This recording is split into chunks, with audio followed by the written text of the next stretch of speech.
Have you ever walked into a room only to completely forget why you went there? Or seen a familiar face, but their name just vanishes? It's a common, often frustrating experience. We tend to view forgetting as a flaw, a sign of a failing mind, or a personal shortcoming. But what if I told you that forgetting isn't a bug in your brain's operating system, but a feature? What if the ability to forget is not only normal, but absolutely essential for your survival, your creativity, and your sanity? For centuries, philosophers and scientists have grappled with the enigma of memory. Why do some moments stick with us for a lifetime, while others, seemingly important, fade into oblivion? Tonight, we're going to explore the surprising science behind why we forget. We'll uncover the hidden mechanisms that prune our past, the surprising benefits of a less-than-perfect memory, and how forgetting might just be the secret superpower of the human mind. Let's start with the most intuitive explanation for forgetting: decay theory. Imagine your memories are written in invisible ink. Over time, if not revisited, that ink simply fades away. This idea, famously illustrated by Hermann Ebbinghaus in the 19th century with his forgetting curve, suggests that new information is lost rapidly at first, then more slowly over time. If you don't actively try to retain something, it just goes. But it's not quite that simple. If memories just decayed, we'd remember nothing from our childhoods unless we constantly replayed them. This leads us to a more active form of forgetting: interference theory. Think of your brain as a giant filing cabinet. Every new memory is a new document. Sometimes these documents get mixed up. Proactive interference happens when old memories get in the way of learning new ones, like trying to learn a new phone number, but your old one keeps popping into your head. Retroactive interference is the opposite. New information makes it harder to recall old information. Learning Spanish might make you temporarily forget some of your previously learned French vocabulary. It's not that the memory is gone, it's just buried under a pile of similar, competing information. Your brain struggles to retrieve the correct file from the cluttered cabinet. So that moment you forgot your friend's name, it might not be a sign of decay, but rather your brain trying to sort through 1,000 other names it knows and picking the wrong one. While decay and interference explain some forgetting, modern neuroscience reveals a more profound truth. Your brain doesn't just passively lose memories, it actively works to forget them. This is called active forgetting.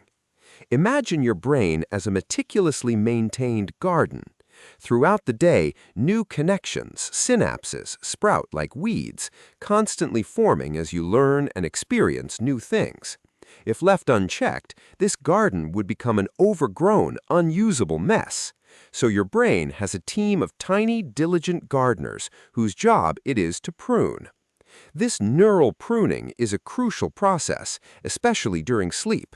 Your brain actively weakens or deletes less important connections, making space for new, more relevant information. It's not about losing valuable data, it's about optimizing the system. Think of it as defragmenting a hard drive or deleting old apps from your phone to make it run faster. Researchers like Ronald L. Davis have identified molecular and cellular mechanisms for this active forgetting, including specific forgetting cells that release dopamine to degrade memory traces. This suggests that forgetting is a fundamental biological mechanism, not just a passive failure. Why is this important?